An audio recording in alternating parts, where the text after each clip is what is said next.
morning, Ghanaians. Today I've come to share with you a very deep knowledge of a topic that I've heard many people talk about in public. I've heard some churches talk about it, and I've heard some people talk about it. But today I want to bring to you this topic. And the topic is poverty. But under this topic, poverty, I want us to find out if poverty is a curse. Now, when you go into the Bible of Deuteronomy 28, as a matter of fact, I would think you will need to read the whole Deuteronomy 28 to find out exactly what it says about poverty. So, reading Deuteronomy chapter 28, which is the fourth chapter of Moses, it says, "So then you will serve the enemy that the Lord is going to send against you. You will be hungry, you will be thirsty, you will be naked, and in need of everything," which means you'll be in need of money, you'll be in need of friends. Apart from being hungry, thirsty, and naked, you'll be in need of money, you'll be in need of friends. The Lord will oppress you harshly until you are destroyed. Now, this is poverty. So if somebody say he's poor or he's below the standard of poor, means that this is what he is facing. He has no food, even has no water, including no cloth. He has no money, he has no friends. And it is a curse. I've heard some churches talk about this topic, and I've seen somebody make an allusion that it is a test from God, that God is trying to test your faith. I beg to differ here. God is not trying your faith. And how long must you be in poverty? Has God forgotten that He's still testing your faith? Or the testing of your faith is forever? But then people said God is testing your faith. This has nothing to do with faith. Children born under poverty are also under poverty. Their fathers, grandfathers are all under poverty. Has God all forgotten about these people? That they don't have food, they don't have water, they don't have cloth, they don't have money, and they don't have friends. And of course, I want you to know that it is a curse. And no church should ever deceive you that it is a test from God. Now, I want us to see how some people in this country also put other people into poverty situation. Some time ago, I did remind you that in some local government or some district assemblies in Ghana, over 404 schools in Ghana that have gotten teachers posted into them. Teachers are still at their post, taking salaries every month. But the teachers were never found in the school teaching any of these kids in these 404 schools I'm talking about in the northern region. Yet, they take money, they are involved in other businesses elsewhere other than teaching children in public schools. I've also told you that, reminded you some time ago that there was a major pipeline that linked the Thermal Oil Refinery to a depot, a fuel depot at the port.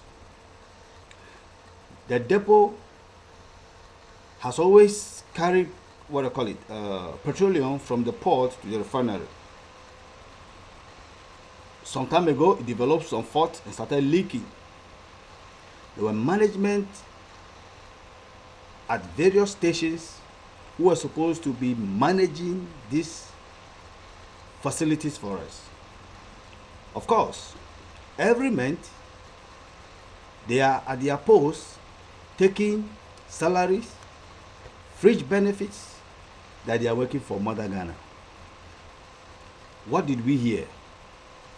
The linkages grew and grew bigger. From droplet, it started flowing into the direction of the fire. Little did we know, so we woke up one day, there was a huge explosion on the pipeline. What has happened? Ghanaians have lost $280,000 as a result of negligence. And still, these people are still at post, still taking salary and fringe benefit, driving government official vehicles, living in official accommodation facilities, and enjoying a lot of things at the expense of the poor in this country. Only 2 days ago, we heard that a lady had a facility to rent, an accommodation facility to rent to the public. Everybody who expressed interest in this accommodation, this lady took them through the facility that they wanted to rent from her.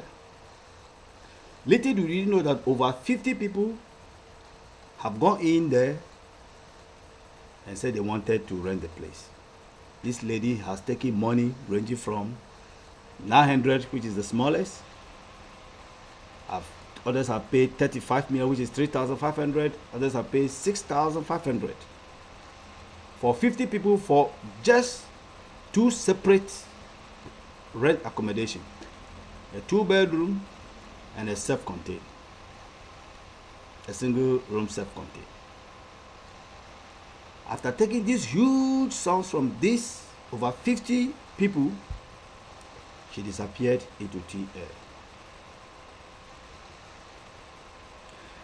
I've also witnessed, especially those people who sell batteries along the street.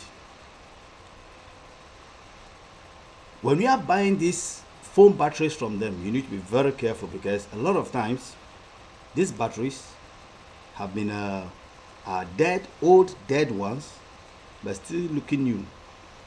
They just put them back into a plastic film and repackage, and then they display it for the public to buy.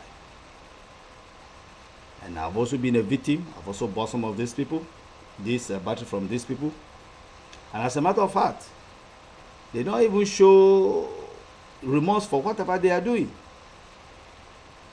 These are actions of some of us that can bring people, innocent people, into poverty, because we reap of them what they need to develop.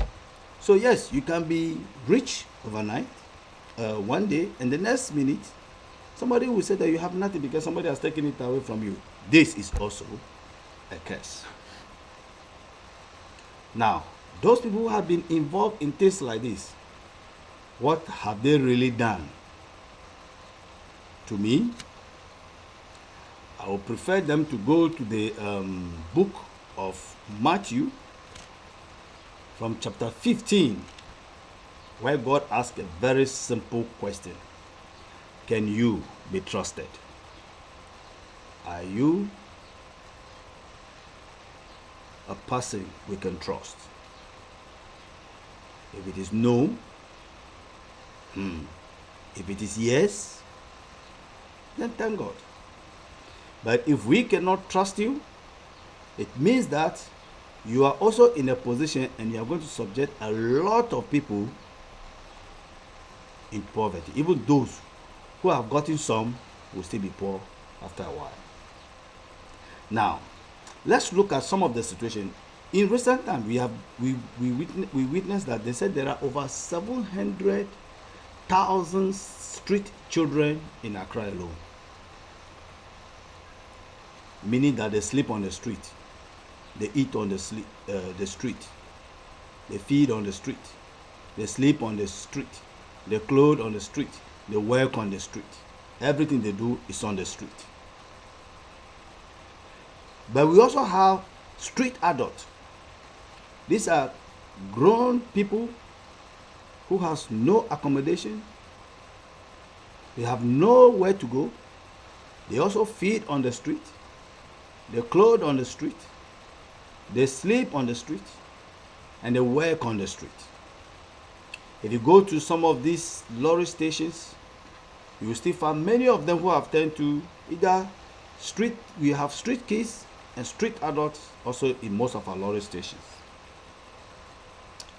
The question is,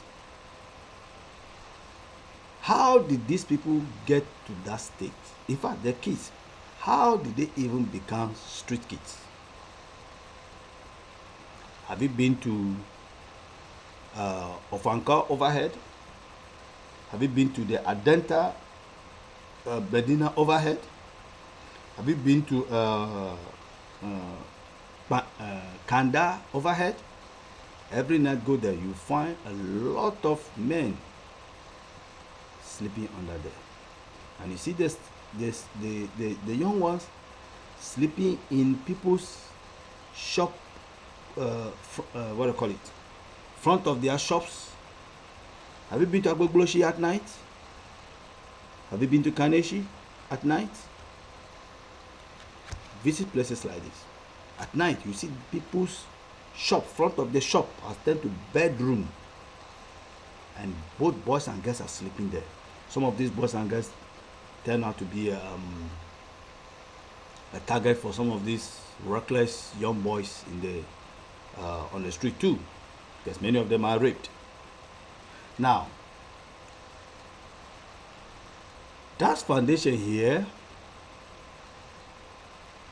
in a number of ways, has tried to intervene in these areas by preventing street kids, street children, and street adults from coming into the urban cities. Because if you want to live in the urban cities, you must live by plan.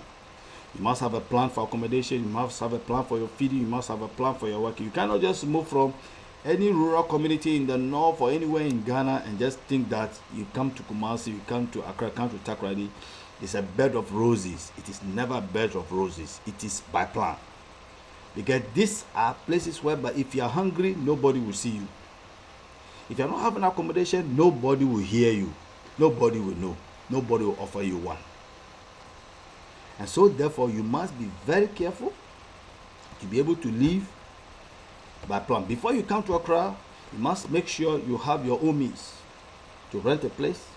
You have your own job, or somebody is going to help you get a job, or you even have the job before you move down, or you have something to do, then you can move down. But a lot of these kids, some of them we have interviewed, came from Brona Hafo, northern region, as young as 6, 8, and they're all here.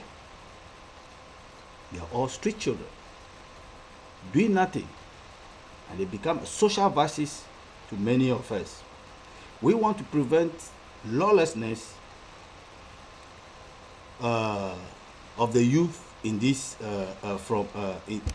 that is from moving into the cities. So we try to engage them in an activity up there which can generate fast income for them, and they don't need to think about coming down to Accra. We also want to stop the rural urban migration, which is another form of the youth moving down to the cities because they think that there's some opportunities down here. But I tell you, the cities are choked. Every place is full. You cannot just come down like that. The standard of living is very high. So therefore, we are trying to what? Stop them from this seeking for non-existent job in the cities by also engaging them to engage in agricultural project up there. We also want to check these activities of social vices. Have you noticed recently when this Kokumba and Dagomba fight started somewhere? It didn't start in the north, it started in Agbogloshi. These are people who has nowhere to go. And can you imagine that a lot of people are using these people to promote their own interest? Politicians are using it. And they are killing their own brothers at the expense of politics. They've moved their conflict from the north to Accra.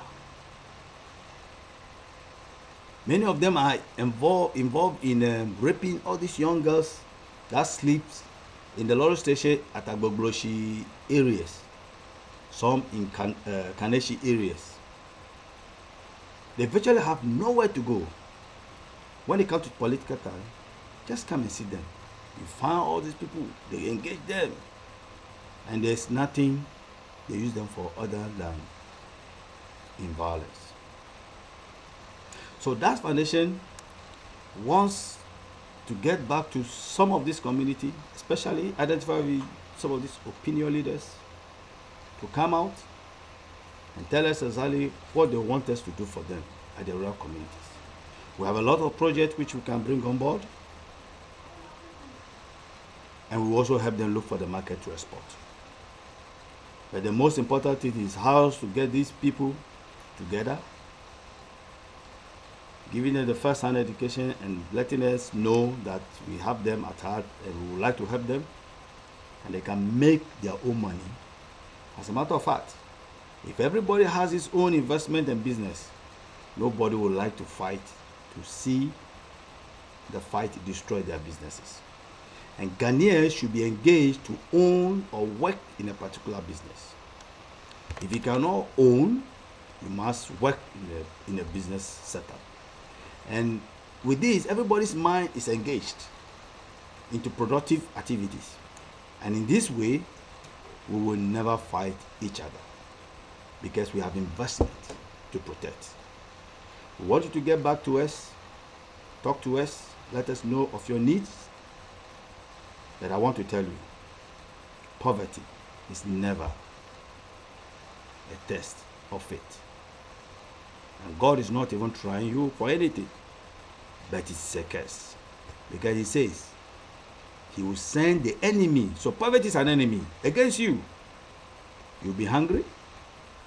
You'll be thirsty. Can you imagine the most commonest thing, which is water? You'll be thirsty. You'll be naked. You'll be in need of everything, which include money, which include even friends. Even your friends who once knew you and come to you, and this is all of a sudden they all leave you. You are alone. It's poverty. It is really poverty, and that is a curse.